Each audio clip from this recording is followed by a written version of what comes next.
Good morning. I'm trying to take the picture of the Graham cake that we made last night. This is snow baked cake. It tastes so good, I know. This is for my breakfast. Trying to get a slice of it. We made two of these kind of Graham cake.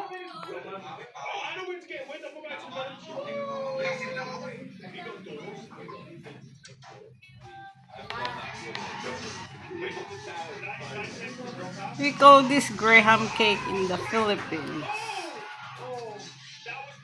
This is quite expensive because we really complete the ingredients of this.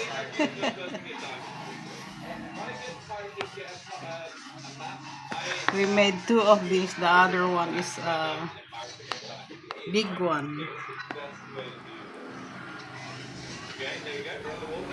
There you go. That is the piece of my cake for my breakfast.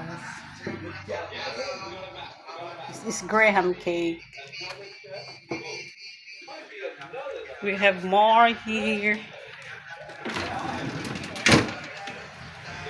in the fridge. We still have this big one in the freezer. We frozen it last night. This is big. Look at this. This is a big frozen cake. We made two. This is a big frozen cake. Look at that. It's inside the freezer. We made two. It's for this Holy Week. It will take long time to be ruined if it's frozen. Now I will taste it. Tastes so good.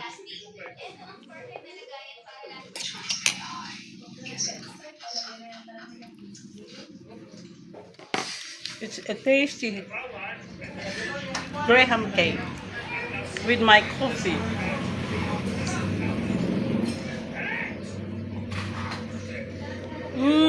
So tasty coffee with the Graham cake.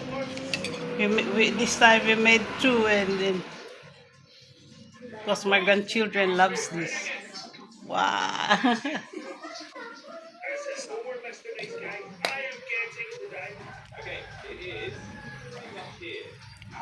It's the 13th year birthday of my grandson. I love this cake. So tasty. With my coffee espresso.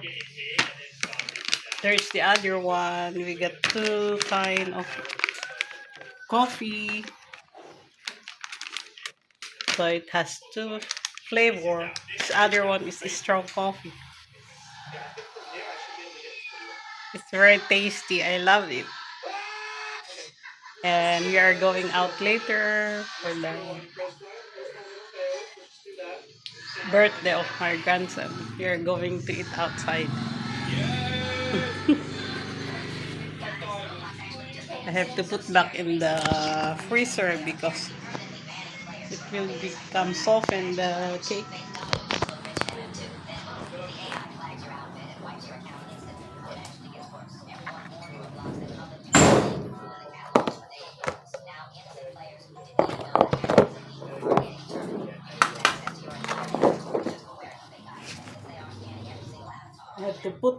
I have to keep this in the freezer because it needs to be frozen.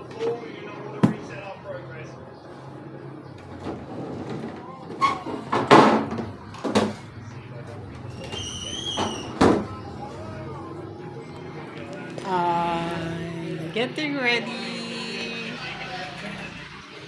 for our outing later today. See you again on the next video.